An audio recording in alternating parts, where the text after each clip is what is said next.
सर्वांचे नगराध्यक्ष पदाचे उमेदवार शिवाजीराव संघ प्रभाग 1 ते 15 मध्ये नगरसेवक पदाचे 30 उमेदवार आपल्या सर्वांना भविष्याचा उपयोग कसा असेल यासाठीच्या संकल्पना माननीय विवेक भैया यांनी अतिशय सविस्तरपणे समजून सांगितल्या।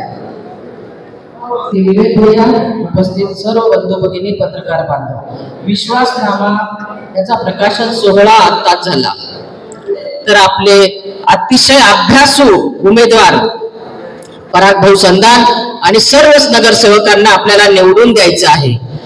आणि ज्यांनी विवेक भैयाने एवढा अभ्यास केला बारीक आपण सगळेजण ऐकून चकित झालो।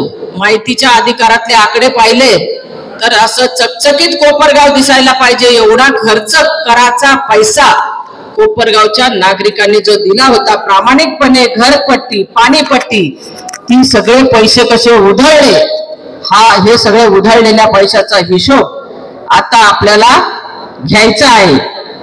आणि म्हणून सगळ्यांना विनंती आहे विवेक भैया ज्यांच्यावर चर्चा करत होते ते आपले वयस्कर कोणी असलं की माणूस आग्रही होतो विरोधातला असला तरी आग्रही होतो।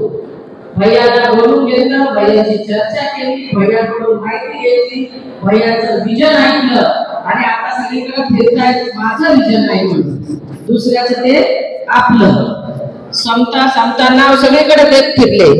आता ती पोलखोल होते आहे आणि आता मुख्यमंत्र्यांची सभाही होत आहे। त्यामुळे मुख्यमंत्र्यांचा सुद्धा आपण आभार मानणार आहोत कारण शहरातल्या ज्या मोठ्या बिल्डिंग आहेत त्यासाठी मुख्यमंत्र्यांनी निधी दिलेला आहे। आपल्याला 24 तारीख मुख्यमंत्र्यांच्या सभेची आहे आपली भैया आपल्याला सांगतीलच। आणि म्हणून आपल्या पाठीशी राज्याचे मुख्यमंत्री भक्कमपणे उभे आहे। अनेक प्रलंबित कामं आपल्याला पूर्ण करायची आहे परंतु ज्या समोरच्या उमेदवाराने भैयाकडून सगळं ऐकून घेतलं आणि पाठीत खंजीर खुपसून समोर जाऊन उभे राहिले त्यांना देव सुद्धा माफ करणार नाही हे लक्षात घ्या ते लवकरच आपल्याला कळेल। तर असं दगा फटक्याची राजनीती कोपरगाव कधी सहन करणार नाही। आणि म्हणून आज सगळ्यांना कळकळीची विनंती आहे अतिशय बारीक अभ्यास विवेक भैयांनी केला पराग भाऊंनी केला आणि खूप खूप चांगलं काम करण्याचा त्यांचा मनोदय आहे।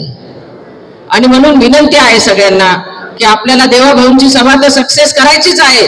खूप संख्येने आपण सगळ्यांनी उपस्थित राहायचं आहे। आपल्या वॉर्डातले सगळे नागरिक घेऊन महिला भगिनी घेऊन आपल्याला सगळ्यांना ही सभा अतिशय मोठ्या स्वरूपात करायची आहे एवढे या निमित्ताने सांगते। त्या सभेच्या वेळी आपण बोलू कोणी काय काळे कारनामे केले कोणी काय उठाठेवी केल्या कोणी काय गौड बंगाल केलं कोणाची कोणती टक्केवारी चालते कोणाच्या पतसंस्थेत काय काय घोटाळे झाले हे सगळं आपल्याला कळणार आहे।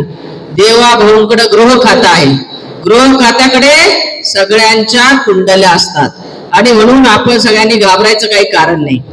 आपल्या पाठीशी मुख्यमंत्री आहे आपल्या पाठीशी सरकार आहे राहिलेली कामं निश्चित आपणच करणार आहोत। आणि म्हणून कळकळीची विनंती आहे की आपण सगळ्यांनी मोठ्या संख्येने आपल्या मतदार बंधू भगिनींना देवाभाऊंच्या सभेसाठी 24 तारखेला सायंकाळी घेऊन यायचं आहे। आपल्याला ती वेळ मला वाटतं 5 ची दिलेली आहे ती आपल्याला सांगितली जाईल।